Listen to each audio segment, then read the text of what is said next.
Σήμερα θα σας παρουσιάσω τον νέο μηχανισμό περιστρεφόμενου τυμπάνου της WFT. Ας περάσουμε λίγο στα τεχνικά χαρακτηριστικά του. Σώμα φτιαγμένο από ανωδιωμένο αλουμίνιο υψηλής αντοχής. Εργονομικό μεγάλο χερούλι για άνετο πιάσιμο και άνετο σε ενδεχόμενη μάχη με κάποιο μεγάλο θύραμα.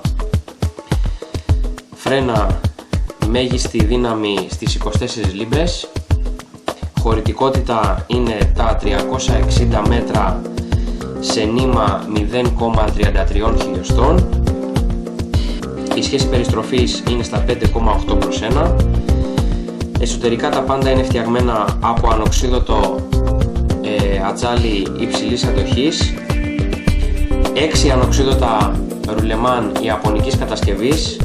Μόνιμο σύστημα αντεπιστροφής με τη βοήθεια πάλι ενός υψηλής ποιότητας ιαπωνικού ρουλεμάν.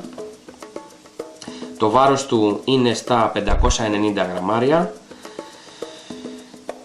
Μια πολύ καλή ευρωπαϊκή πρόταση για την τεχνική του vertical jigging αλλά και της συρτής.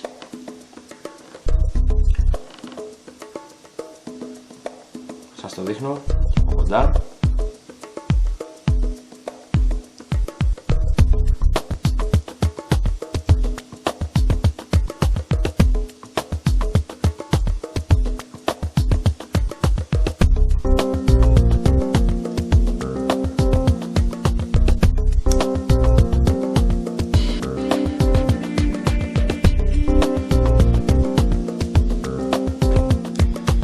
Για περισσότερες λεπτομέρειες πάνω στο μηχανισμό μπορείτε να τις αναζητήσετε στο site της κατασκευάσιας εταιρείας, το οποίο είναι www.worldpavlafishingpavlatackle.de ή απλά να στείλετε ένα email στην ηλεκτρονική διεύθυνση του εργαστηρίου, η οποία υπενθυμίζω ότι είναι info@corfureelservice.com.